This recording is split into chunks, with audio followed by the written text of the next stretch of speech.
Welcome to Not Another CEO podcast. I'm your host, David Politis. Every week, we talk to inspiring leaders and get the true stories, the ups and downs, the lessons learned, and come away with actionable advice for our own journeys.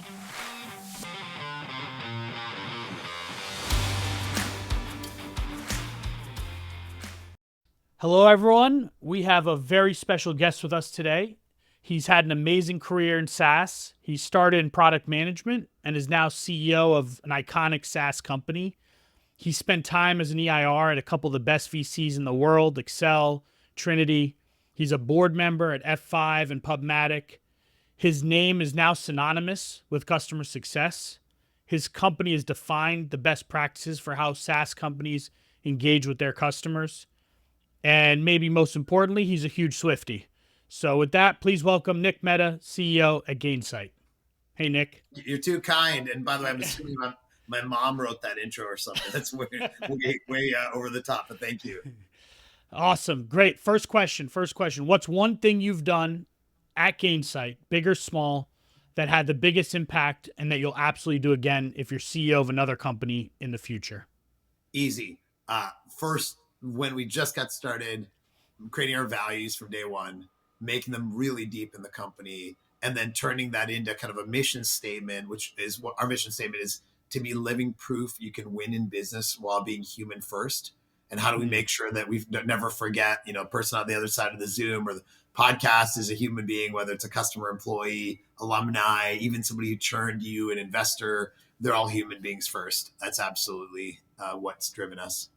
And how'd you define those values? Did you define them? Yeah, it's a great question. It's interesting because I feel like one of the mistakes people make is not making it personal and thinking that they just need to look at what other companies are doing. So for me, it was, what do I care about? And I think at the end of the day, the CEO, founder, it's like it's that what you care about is like the DNA of the company. Eventually, everyone that you hire cares about that. So we have 5 values: golden rule, treat people the way you want to be treated; success for all, drive success for all our stakeholders; childlike joy, bring the kid new to work every day; shoshin, which is a Japanese word for beginner's mind; and stay thirsty, my friends, which is definitely a copyright violation from a Dos Equis commercial, all about internal drive.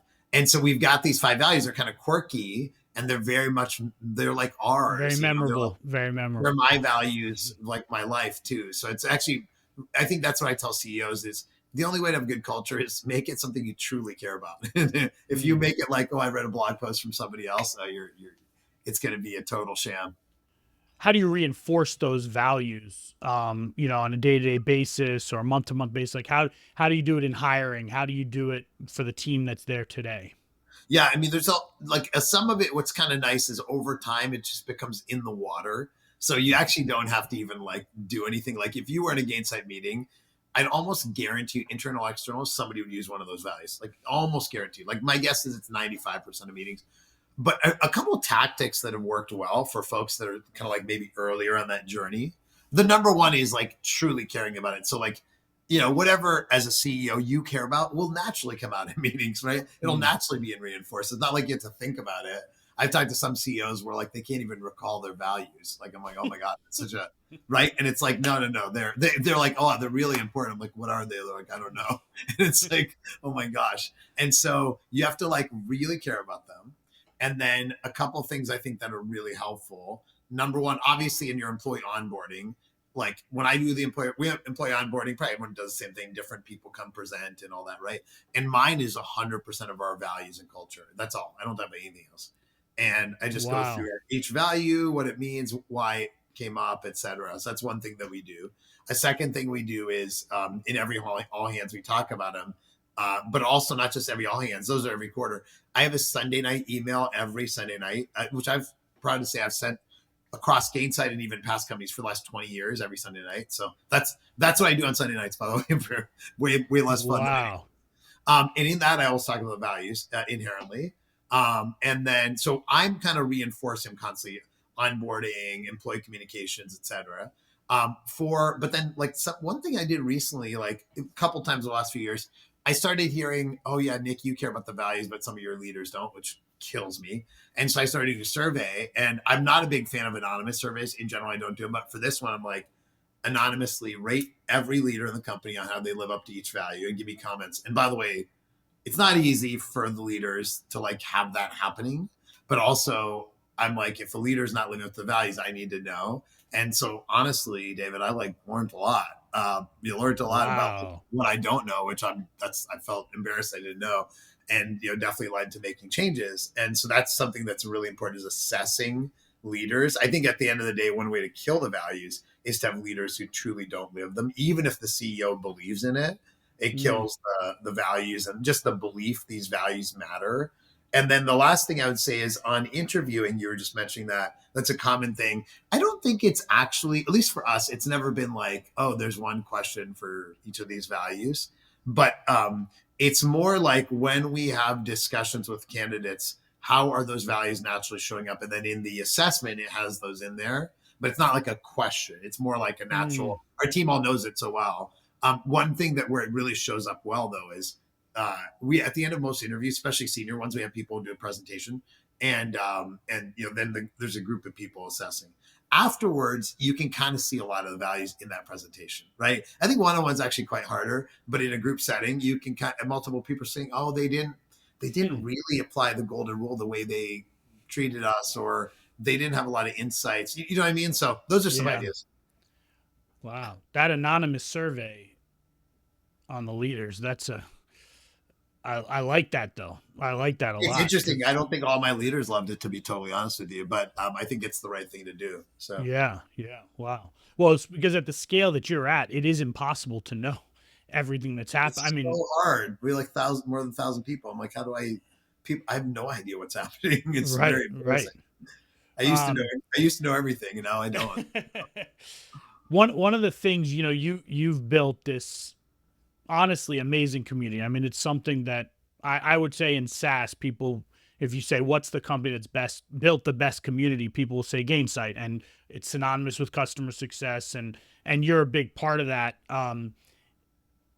Is that something that comes naturally to you? Did you have to try? Because that for me, at least for me, that it's a lot of work. I mean, it's like it's a lot of work, and it's a lot of work to be the face of it, frankly. I mean, I think so is that natural to you, or was this something that you had to work on? Yeah, it's a great question. And I think it links to the first one too, because one thing I forgot to mention, which I think will help understand how we built the community, is I'm a big believer that there's this image in people's minds that is wrong, which is there's like you as a human being at home or whatever is outside of work, you as a human being as in the company, and you as a human being with your customers. And people have these like three like I don't know costumes, right? Persona, yeah, yeah. Personas that they have, right?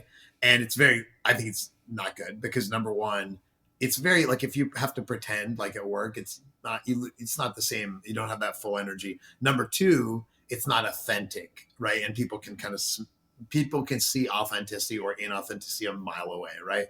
And so what happened was we felt like the community was just kind of part of Gainsight, and it's all kind of like this like blurry line versus like it's this one thing. So for us, it started becoming very motivating. Let me describe a little bit how we got there because Yeah.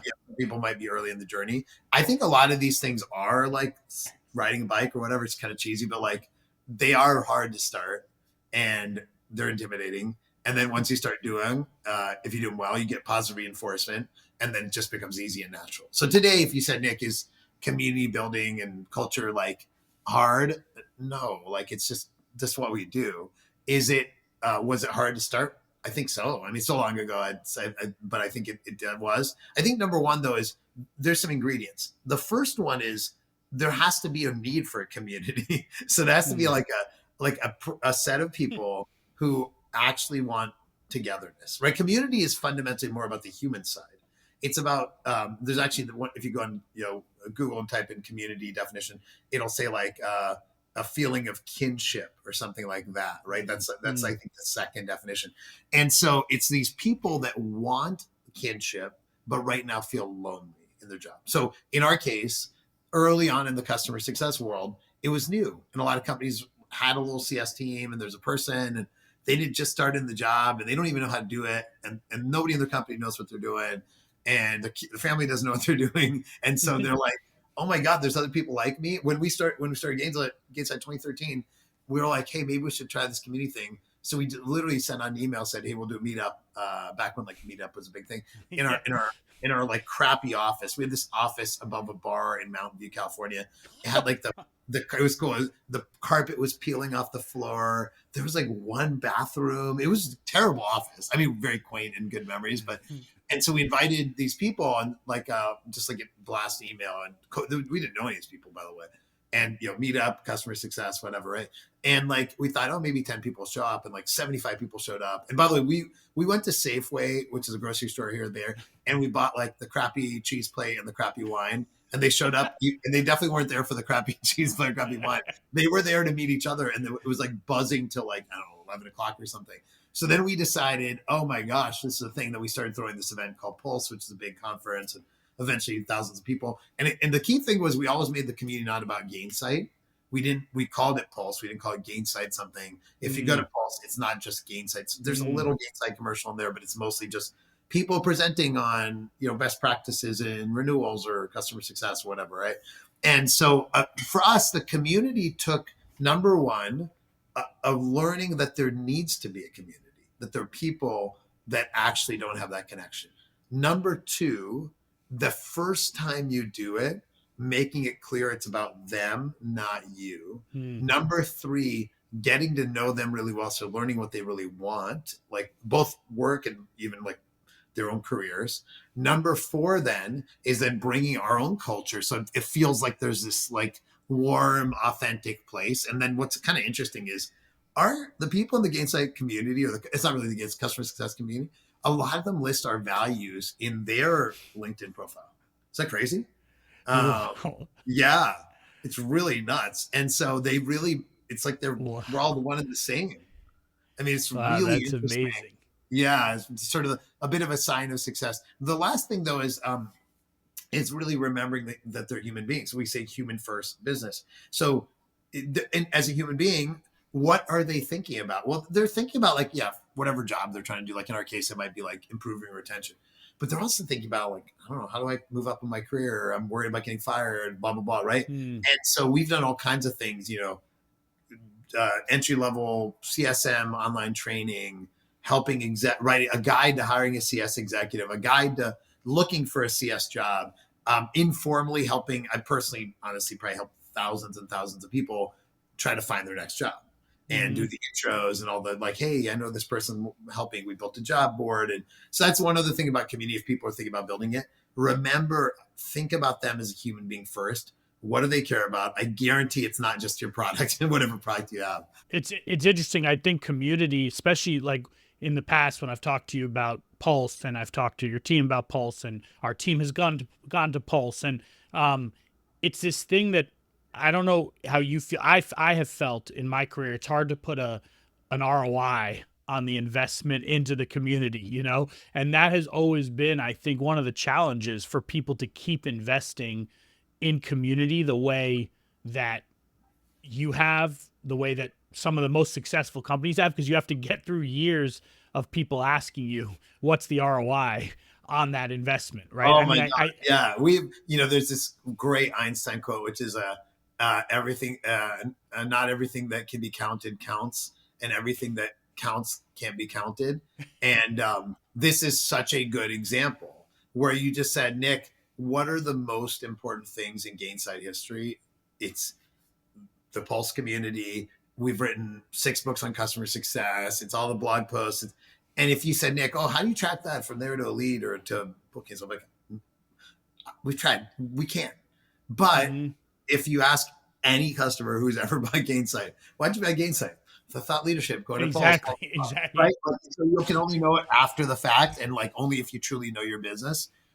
So now there's still questions about how much you spend on it. If you spend more, do you get more out of it? If you get a celebrity speaker, like one year, I really regret it because it would have been so fun. But one year, our first CMO, who's legendary all time, helped create this whole thing with me, Anthony. He's like, hey, we're doing a Pulse. It's 90s themed.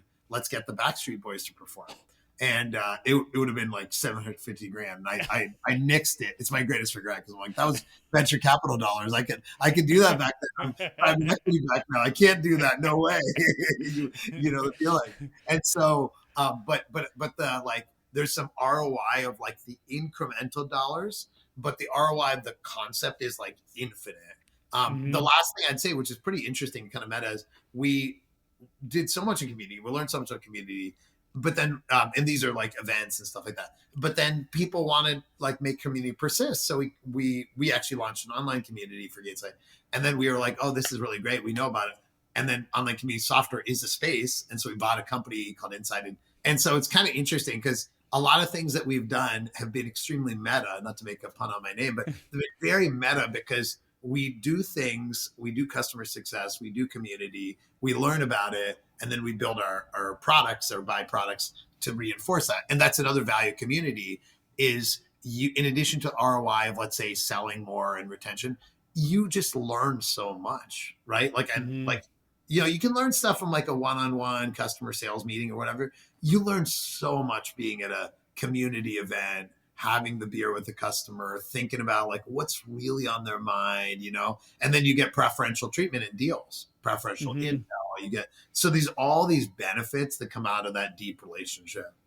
I think the number one benefit that I've seen with companies that have great community, and I've experienced this at Better Cloud with our leaders of customer success, is um, when they're in a community. To your point, it's almost, I don't know, it's almost a no brainer for them when they start at the next company.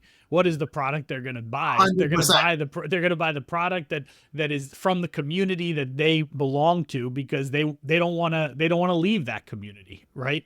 You got it. 100%. It's the repeat buyer for us is, I don't even know what percent of our business is. Yeah. It might be 90% at this point because we've been around a long time, right? So It's awesome. When you think about your team, you've built the team up quite a bit over the years. You've been through different leadership teams, and what is it that you look for? Obviously the values, but what is it that you look for in leaders that you bring on? yeah, it's a really something. So I don't know, being vulnerable with you, David. I've like my batting average on hiring leaders is low. So I found some good ones for sure. But I'll tell you a few things I think about, and maybe some patterns, and like again with humility that I don't always get it right. So one thing I look for in a leader, internal, external, is kind of, I'm drawing a little with my figures here, a little diagram, which is the ability to manage up, down, across, and out. So what do I mean by that? Well, I'll start with managing down is pretty straightforward. They can be a great leader for their team. The team is inspired by them. They, their references. They have people that worked for them. Those people have followed them to new jobs. Those people have gone on to bigger jobs. They're proud when you ask them their proudest accomplishments. They talk about how they have this person and they're now like a CMO or something in a future job. Mm-hmm. So that's managing down. Managing up is actually the most straightforward and probably the most dangerous, because some people manage up really well and like they don't do any of the Yeah, other ones. I've yeah, had that yeah. specifically. And then you get a blind spot because you're like, oh, they're awesome. And then nobody else thinks that, right? And so managing up is a little bit more of the kind of classic stuff, the quality of the presentation, the quality of their analysis. Can you put them in front of a board? That type of thing, right? I think that's like a little more easy to assess. Managing across is their peers. So are they able to have those relationships? And that's kind of the golden rule, treat people the way you want to be treated, which is one of our values. Do they have those peer-to-peer relationships? What's that like? Are they the person that like they get a Slack from their peer and they're like responding the most minimal way possible? Or they're like, hey, I'd love to help. Let's get on a call. Let me figure out how to help you, right? That Mm-hmm. kind of a thing. People that are truly allies to their colleagues, right? Which is super, super important. And I think they're one of the things I ask actually across all these dimensions is when I'm interviewing for an exec role right now. And I ask people specifically, I say, if you've worked long enough, everyone has promoters and everyone has detractors, right? Everyone, there's nobody, including me. Who I ask them specifically, who are your promoters and who are your detractors? And I want to get the names.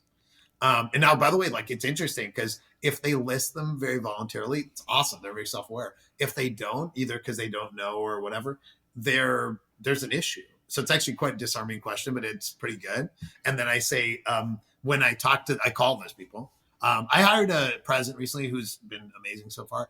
And I did, I wouldn't recommend this too many, but I did 25 back channels on him. Yeah, nuts. And I asked these exact questions of like, first I asked the person, what is, person really gifted at, how do you rate them on a scale of 1 to 10, that type of thing. But then I also asked that person, the reference, who are this person's promoters and detractors? And what would they say? So it's actually pretty interesting because people often will say things that are, they'll actually like answer questions more honestly if you ask them what other people think.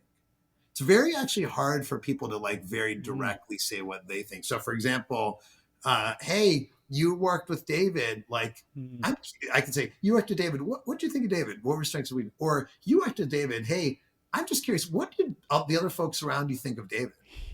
And the second one is way easier for people to be honest on. And then the final one is managing out. I say managing out, meaning managing your customers, your partners, whatever. That's again a little bit more straightforward presentation skills, but also you can, hey, what customer would be a reference for you? That's actually an interesting thing. If you're a customer facing executive, what customer would be a reference for you? So those are the types of things I try to look at. I am going to use that promoter detractor. I've heard of a lot of interview techniques. I've actually, I've never heard that one, and I am going to use that one because that is, to your point, all people probably get a little nervous when you ask that question, because when you say who are your detractors, they're not walking in ready to have that. They're ready to tell you who their references are, but not who the detractors are.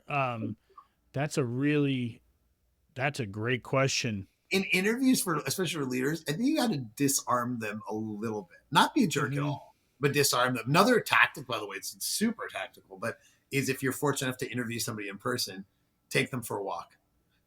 And what's interesting is it's actually like first of all, I think it's a better conversation, but second of all, it really is a different environment. I think it's harder to fake things on a walk. There's just some physicality to it. So, because what you're trying to get through is the faking of things in interviews, either intentionally or unintentionally.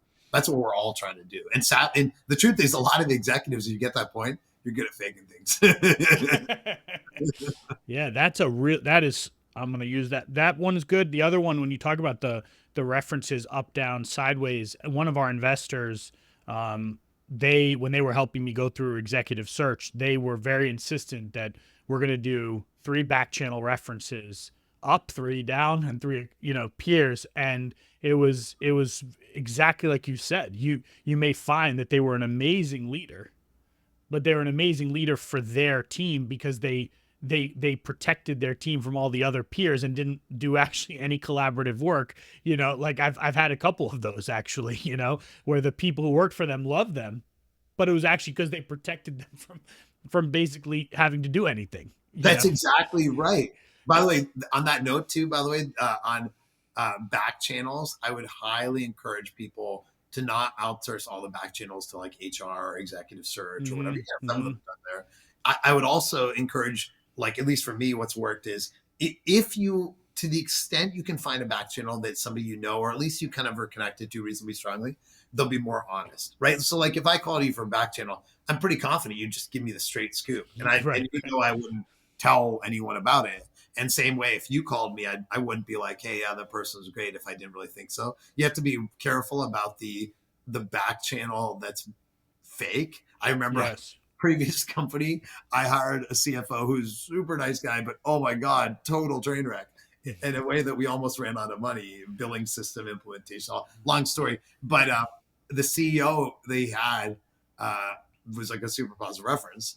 Later, I learned that CEO was just trying to get rid of him and wanted to kind of have him leave in a graceful way. I was like, but I didn't know the CEO, so the CEO kind of gave me the fake reference. So that one, and the thing about not outsourcing to HR, I actually did a reference for not back channel, but I did a reference for someone the other day, and it was HR, and the HR person literally came on the call and said, "We're going to hire the person. I just need to make sure that my God, it's the worst. Don't do those. That's another thing about that we could talk for hours about it. Do your references earlier in the process. I do some back channels like right as I start talking. What I do is like some text back channels to start. Yes. And I'm just like, oh yeah, I'm literally on the phone with the candidate. I'm like, hey, oh, do you know? Because usually you find somebody coming, and then if those aren't super positive, honestly, I'm like, I need super awesome people, so I'm not going to waste the candidate's time or mine going Right. deeper. So do some back channels early would be my advice there. We've talked about before kind of you've made a lot of investment in your team, and you've had a number of people kind of come out of Gainsight into, move up their way in Gainsight and move on and do amazing things. Is that in a deliberate way that you do that, or is that just you happen to hire amazing people and they just crush it, like it? I think it's there's some luck. I think we just are lucky that we've had some great people, but it's a bit of, probably a self-reinforcing thing. You get some people and you get more people want to work there. And if you have a culture that's strong, people want to work there. So I think there's some of that. I think there's some element of, I forgot to mention this before, some element where once somebody's in a company, they learn a lot and then they are qualified for another job. And then there's some element where the brand of the company helps somebody get another job, right? Like in other words, that's, you hiring somebody, and if their resume says they worked at, I don't know, Snowflake or something, you're just more likely to be like, oh, I'll take that meeting, right? So there's some of that. I think the thing we have done, maybe the two things that we've done more consciously, one of them is that Gainsight is a place that it's about grit. It's about grinding it out. It's not, we have never had the like, we're Snowflake or we're that, like I wish, but we're not.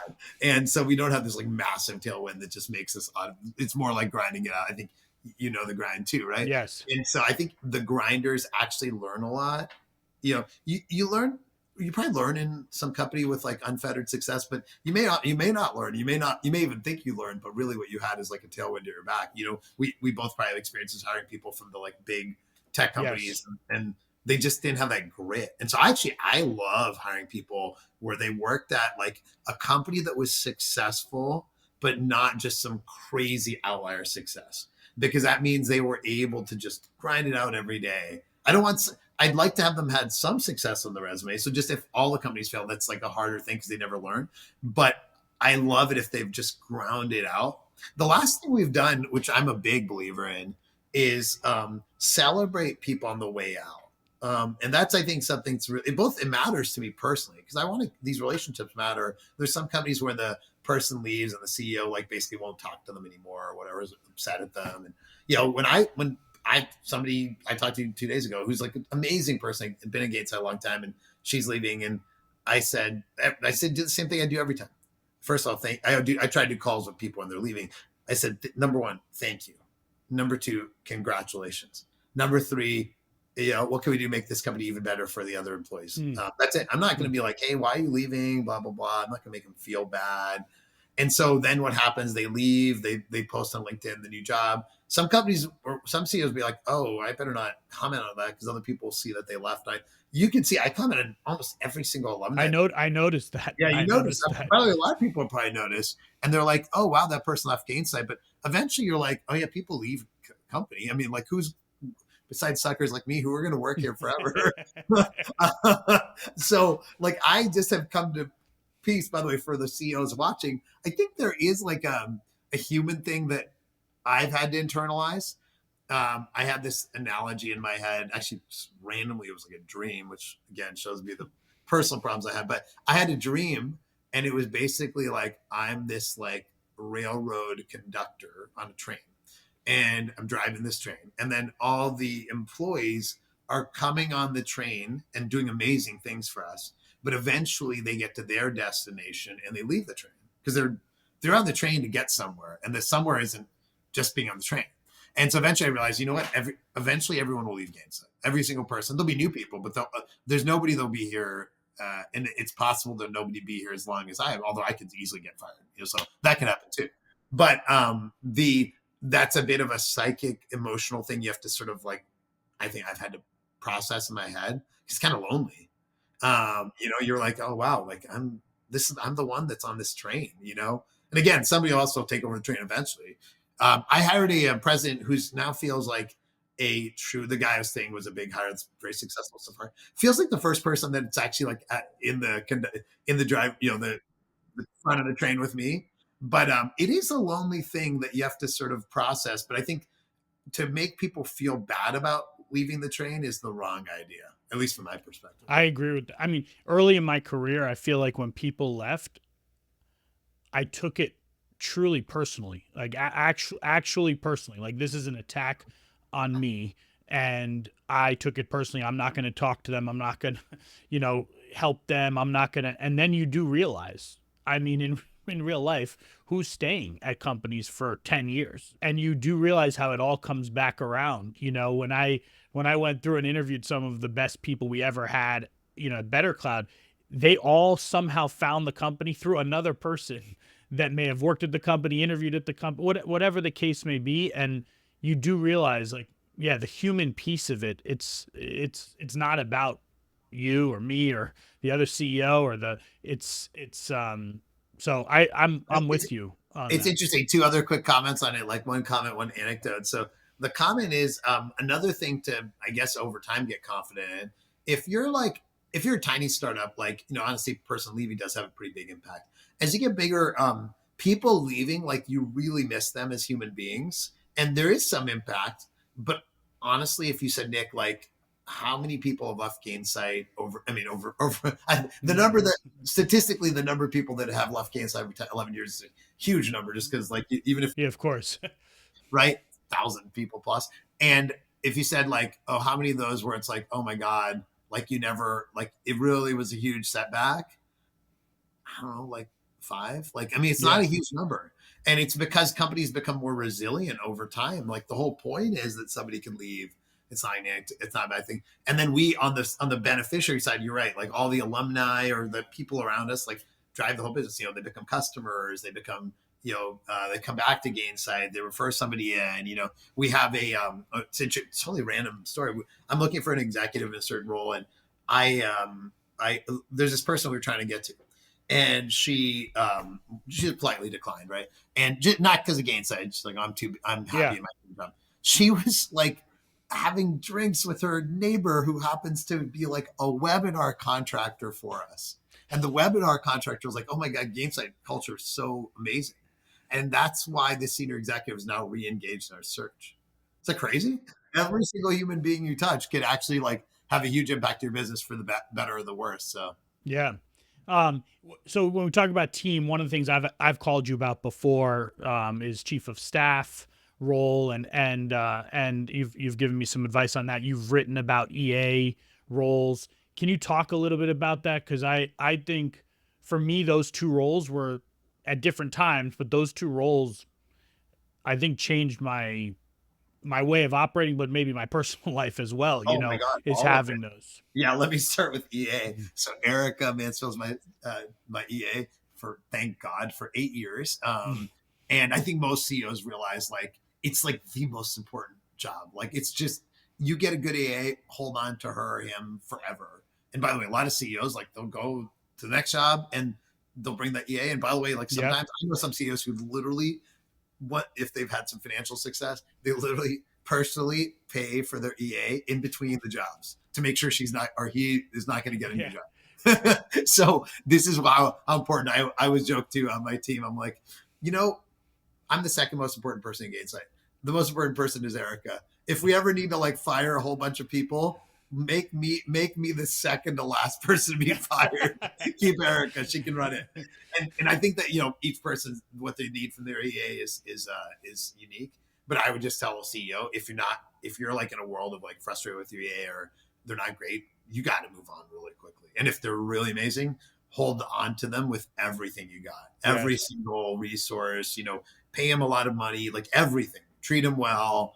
Give every single thing you can do for that EA. Do it. So on the EA front, I mean, Erica, in your example, you've worked with her for so many years. I was talking to her about this podcast. She Right. basically could tell me everything you were going to say because she knows you so well. But how do you operate now, like in a day to day? Is there some cadence to, does she give you a document every morning that says this is what you have today? Is it just a flow that you're in? Is there Yeah, something? here's a couple things that we do, and a lot of it's flow, like you said. One thing is actually color coding the calendar. It's huge. Like it actually, I have red is existing customers, like kind of blue is prospects, green is interviews, Mm, another kind of mm, color is internal meetings, and that actually is super helpful visually for me to just even know what's happening, and for Erica too, because there's certain things that we do for each one. For customers and prospects, there's kind of a prep process, right? For interviews, making sure the recruiter knows what's going on. So there's like a color coding has a huge effect for us. There's mm. like I mentioned, there's a prep process. Over time, she knows, who to go to for different types of meetings that she needs to prep me on. It's not a document. It's actually all in the calendar. So like in an invite, there's like a double invite. For example, the one we're doing now, there's a second invite internal that has all the questions you were going to ask me as an example. So it's all Got it. like Got it. everything's in the calendar, which is real. And I love that. I don't go anywhere else. Don't have to go to a Google Doc or something. And then a lot, obviously we Slack like continuously all the time. Um, she's very good at all my people are good at all my cryptic responses. Often the response for efficiency is why, like yes. There's not even the effort of typing why yes. And I will say that that's actually really helpful. Is your EA and you have like a instant, immediate, and like low effort communication process so that he or she always knows what's going on. So obviously, sometimes it's text if it's more time sensitive. Yeah, I think one thing to also be really comfortable with is just having your EA just manage your life. Like just there's a lot of balancing, So on my calendar, it has like, my commitments to my kids or everything's there. And so that Erica will know, hey, yeah, Nick, you can't really fly this trip to Europe because you've got this thing going on, Right. Right. cancer recital, whatever it is, right? And so everything is there, and it's incredibly valuable. Now, chief of staff, because I think this is like a triumvirate of chief of staff, EA, and CEO. Chief of staff is varied a lot at Gainsight over the years in terms of like it's like kind of a weird job because it's like whatever the CEO needs to get done, right? That's kind of theoretically some Hmm. strategic thing or whatever. In the early days, my chiefs of staff were basically mostly former, like 2 years out of school banking consulting. I think all of the first 3 or 4 were that profile. And then they all kind of came into the company. And then eventually they took on other jobs, which is amazing. Like one of our chief staff became our head of sales ops for quite a while. One actually still at Gainsight, and he's our head of FP&A years and Mm, years and years mm. later. He's amazing. But then some of them gone on.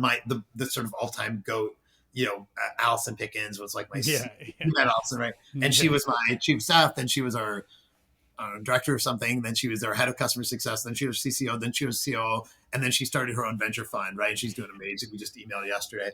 And so, there's an amazing opportunity for people to then go out and do things as well. It's a great role. But then I evolved the spec. So then my next one was more an experienced person named Robin Merritt, who's now my chief people officer, and she's freaking probably best Mm, person I've ever hired in my life. mm. And so that became somebody who was a little bit more experienced. She came from a comms background at Box, so she had sort of done that type of role. And then my current one, Erin, is actually again more comms kind of person. She was doing it internally, and then she became my chief of staff. So I think you have to kind of figure out like the reason it was more comms now is because so much of what I do at this scale is podcasts and Mm, presentations, mm. and so I have kind of that. I have a separate person, so it's actually probably 4 people in this thing configuration who's my head of strategy, and so she's the one. Her name's Mega that does the strategic planning, the OKR equivalent, that type of thing. Oh, okay. Is that a new role? Is that new-ish? I used to have like my chief of staff do it, but now it's just become more complicated and important, and you need somebody who's really Got deep. it. So Meg is a former consultant. So what I have now is I've got Mega strategy, I've got Aaron chief of staff, I've got Erica my EA, and then actually in this group too, I think you can't separate out your chief people officer because that person's sort of so tied into all this too. So Robin, my chief people officer, so that's my ride or die crew. Honestly, Yeah. they all know that like if I did another company at some point, they're my like the first calls that I make. I would work with all of them again in a heartbeat. So of those roles, which is the one that you would hire for first if you were a 50-person company right now? Yeah, it's funny. I would hire an EA, a great EA. Now, I know some companies they like avoid hiring it till later, and I respect the like thriftiness. I really do. I think in many cases you're shooting yourselves in the foot. Like if the CEO is working on their expense reports or their booking travel or Yeah. whatever, or they're not prepared for a meeting, like I just think you're just doing yourself a disservice. You really, then I'd go chief of staff, then I'd go strategy. Chief people officer, you need an HR person no matter what. It's just like the Yes. seniority at 50 is probably just a director or something. So Yeah. The EA role for me was one that I was trying to be thrifty and not invest in that. And it was one of our investors, it was Excel actually, who, when I was there and I was like redoing one of our meetings and then had to change my flight. And they said, "You do all of this stuff?" And I said, "Yeah, of course I do." And they're like, "Well, why don't you get an EA?" I said, an EA, it's expensive. It's this. And they're like, please, for our sake, yeah, get yeah, yourself an EA. And I went through one that was really bad. And then I got Danny, who was with me for 7 years. Same kind of story, where at the end it's an amazing. I tell people, the CEO of a 60-person company who's doing their calendar and like trying to rearrange their calendar every day. It's just, and people just, you get emails from someone and there's no barrier between, so I'm with you on that. And I think that's an important one that I talk to people about. And I think a lot of people feel like, no, it's 50 people, 60. It's too early. And it's like, man, that is a game. The right person changes the game. it all totally does, 100%. Um, before we transition, I want to talk about you and your background. But before we do that, what are you most excited for when it comes to the future of Gainsight? Um, Pretty straightforward AI. I mean, but who isn't going to answer that way in 2024? AI is completely going to reshape. God, like I mean, everything from customer success to software to business to humanity, all levels. I can't control all those. But if you just look at like the way software companies work, and a lot of our target market, not only, but a lot of it is software companies and B2B more generally. And if you look at B2B companies, just the way they work with the number of roles, and you probably felt this, David, at your company is like CSM, salesperson, account manager, SE, TAM, services, and support. And you're like, oh my God, like first off, it's super inefficient, but also the customer experience sucks. And also the employees don't love it because it's like this very like frenetic and disorganized thing. So I'm super excited about AI, like letting us get things more efficient, making things more self-service, pooling knowledge so everyone has a kind of idea of what's going on, being able to collapse roles because you don't have these silos of knowledge anymore. So like reshaping companies through AI is going to happen. And I'm working hard to make Gainsight a big part of that story. It's awesome. Awesome. All right, let's talk about you. Tell me where are you from originally? Pittsburgh, Pennsylvania. Where do you live today? Palo Alto, California. Still a Steeler Um, fan. what did your parents do growing up? He was an immigrant from India. Actually grew up super poor. Came here with like nothing in '69, and then went to school, and then he worked in some kind of randomly kind of got into the early days like technology, like long time ago, and worked at some kind of tech companies, bigger ones, and then he went to start. He actually went to a couple started companies that were okay, didn't really take off, and then he eventually like started like a bootstrap small computer consulting company, and that's basically what I kind of grew up around. So I kind of grew up around a small family-run business. It wasn't anything big; it was very middle-class lifestyle, but still got to see all that. A lot of computers, a lot of programming, a lot of That's cool. me building my own computers. For you to say that's cool means you're nerdy too, by the way. So I don't think most people thought I was cool back then, but I appreciate the sentiment, David. Do you think it's because of that you're doing what you're doing today? 100%. Yeah, no doubt. Was he intentional about kind of having you see the business and what he was doing, or He always wanted me to work in his business, like the family business. So I think there was something there. I think it was more though, just like literally, I think he brought home all these computers. And I remember my first computer, an IBM PC. Most people would have no idea what that is, but I remember programming on it and stuff, and I just loved it. And so, yeah, I think it was like ambient exposure versus a intentional. I don't know though for sure. yeah, yeah. What What was your first job ever? I would love to say, oh, I worked at a lifeguard or I was, whatever. My first job was programming, like an internship programming computers in like high school. There was University of Pittsburgh Medical Center. It's a huge like hospital system, and they had an MRI machine, and they needed some software that like controlled the MRI machine. Somehow they're like, let's give this to the interns. The software to control the MRI. I'm like, what are they thinking? So yeah, that was fun. But that was the first time I saw a web browser too. So that was pretty interesting. Like somebody said, oh, this is this thing called Mosaic, which for folks that don't know is like the first web Yeah. browser. So, yeah.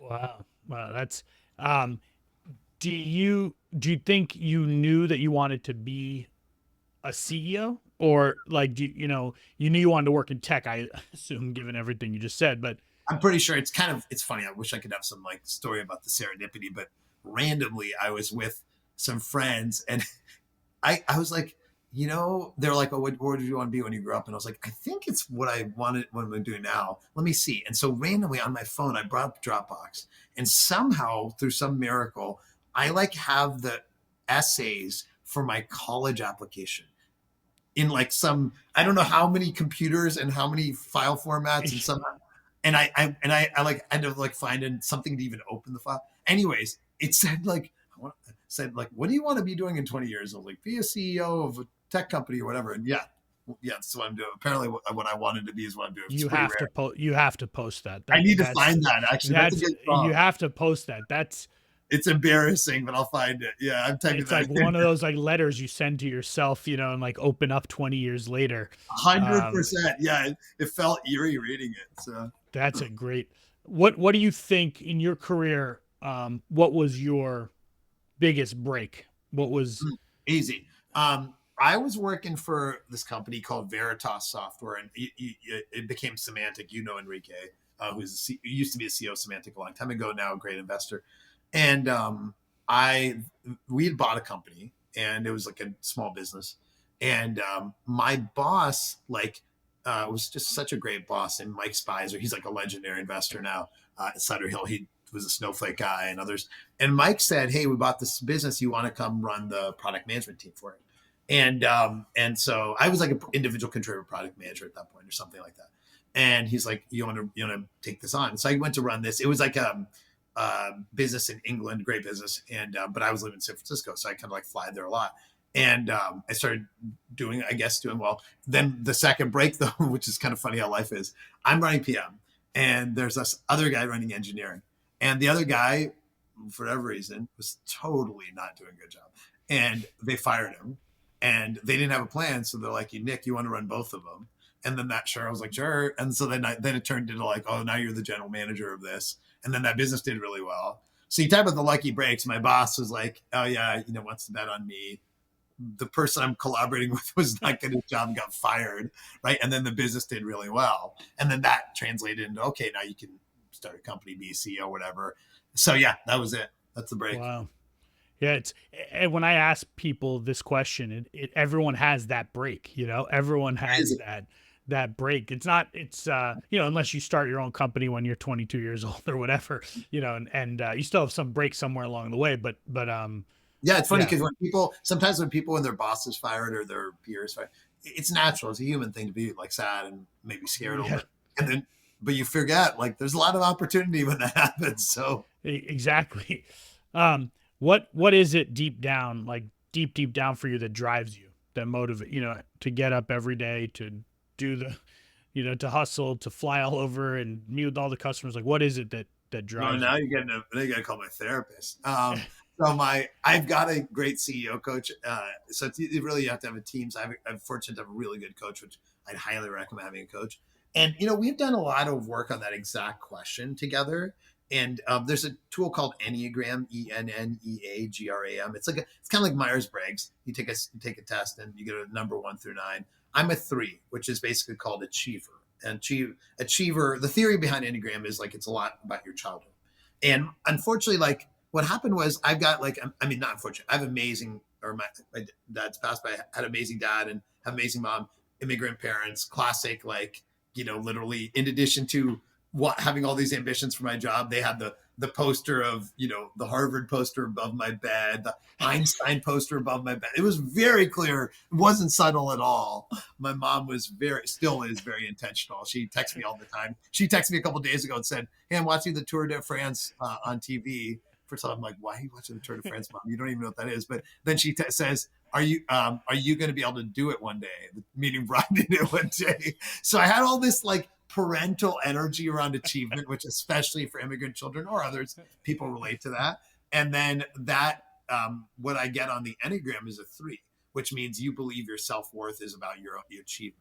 Like how people perceive whether you're successful or not is what drives your self-worth. Now, over time, like I've tried to develop that of say, hey, I have my own self-worth, regardless of whether a Gainsight is successful or whatever. But it's also good to know that that's like the thing that is there. Some people are driven by other things. This Enneagram model, like that, one of the numbers is called 8, which is like being driven by just believing you're doing the right thing.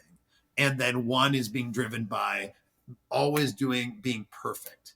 And 2 is being driven by helping people. And 7 is driven by trying new things. So I think understanding, and Enneagram's pretty good at this, like what drives you is actually quite helpful. I actually have not done that before. I'm curious what I may be in a similar. Do it and send me your score. It'd be fun. It's fun to talk about it. I love talking about it. Yeah, that's okay. Let me just a couple more questions. If what is one thing you've learned, a new thing you've learned about yourself in the last year? Yeah, I've some of this is definitely a beer conversation, but I've gone through this thing. My chief people officer, Robin, who I mentioned is amazing and we're really close. She said, you're finally Nick 2.0.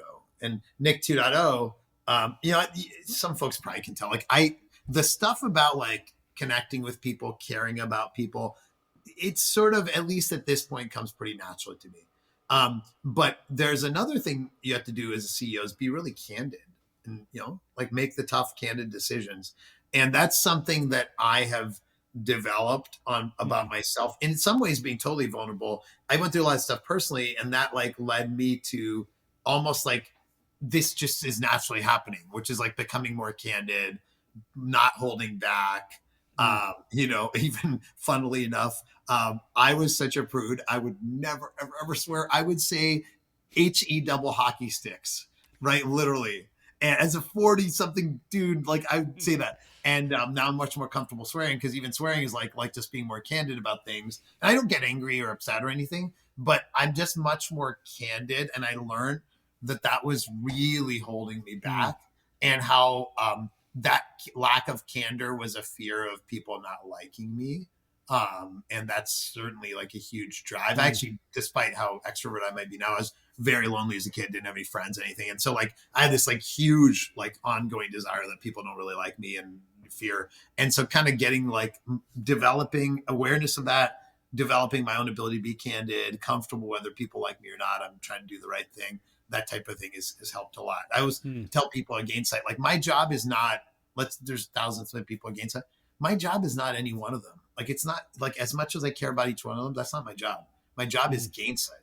I'm going to defend Gainsight to the core, even if it means parting ways with somebody, being super candid with somebody or whatever. I'm going to defend Gainsight. That's the thing I'm responsible for, not any one person, not even including myself, by the way. So it's interesting because, I think I kind of agree. I feel that it's exhausting to not be candid. Oh my God. Now that I'm being candid, I'm kind of a monster now. So I'm nice about it, but the candid monster has been unleashed. So it's an interesting, someone else said to me, another CEO said what they kind of have learned, or their advice is like to be unapologetic more, because at the end of the day, you are the CEO, and to your point, you care about you can't really question whether you care about the company, and I love that. Exhausting and all the people I've mentioned, my new president, my head of strategy, Robin, my chief people officer, they're such badasses, and they all are like, they want Nick 2.0. And like every time I put something on Slack that's a message to my leadership team, when I put some niceties in front of it, like it'll be something like this. It'll be like, this is just my opinion, and I think you're all working so hard and blah, blah, blah. So I'll just say this, but it's just my opinion. But, everyone did everything wrong in this thing. But it's just my 2 cents, right? And Robin's like, cut out the beginning, cut out the end, and just say you did everything wrong in this. And so it's so funny, but it's disarming to people. So it's an adjustment. What let's quickly just give us a little bit of the Taylor Swift love that you have, and I think Bruce Springsteen also give us a little bit of that backstory. I'm obsessed with music. So I listen to music all the time, 24/7. And I have a weird thing where I'm not like that good at many things, but I can absolutely probably in my brain, like give you the lyrics for like 10,000 songs or something like that. And I'm really good at name that tune or whatever. You play that one note and I will tell you the song. And it's across crazy genres from like the Gen Z music today, Chapel Roan to Taylor Swift to Bruce Springsteen to like Beatles, Led Zeppelin, jazz, classical. Like I love it all, country, everything, all music. And so I'm one of those people that like music, especially the lyrics, really matter. And so I think I love art in general, love reading, I love movies, I love musicals, etc. And it's the art, people put the heart into it. And when songwriters, singer and songwriter, they put the heart into it. Some people are great singers and performers and they don't write the music. Like Beyonce is amazing, right? Or Mariah Carey. Actually, yeah, Mariah Carey too, she didn't write. But Taylor Swift, Bruce, what they do is they write their heart and their soul into the song. And you read the lyrics, and it's, first of all, they're amazing lyrics, they're poetry, but they're just, their heart and soul is in it. And I'm the person who somehow late at night, I'm listening to music and I'm Googling like the meaning of it. And I'm on the Reddit thread, people analyzing the meaning of the Taylor Swift song. So yeah, I can tell you. And by the way, whenever somebody ever questions me if I'm a real Swiftie, because I'm a 47-year-old dude way out of the demographic, I just pull my sleeve up and I just show them this, which you probably can't read. Well, you probably can't read it for their listening. Yes. They definitely can't read. But this is a Taylor Swift lyric. It says, "To live for the hope of it all." It's a tattoo, and it's from August. One of my favorite song and on my favorite album, Folklore. So yes, I am a real fan. how many of her Eric Tour's concert? How many of the concerts? Two so far. One planned in November. Trying to figure out how I can go to one or two more. I've been to on this current tour. I've been to 2 Bruce Springsteen concerts in his current tour, and I'm going to one more. If there's any human in the world who is in the Venn diagram of 3 Eras concerts and 3 Bruce Springsteen concerts, because those demographics are very different, it's me. Have you ever met either of them?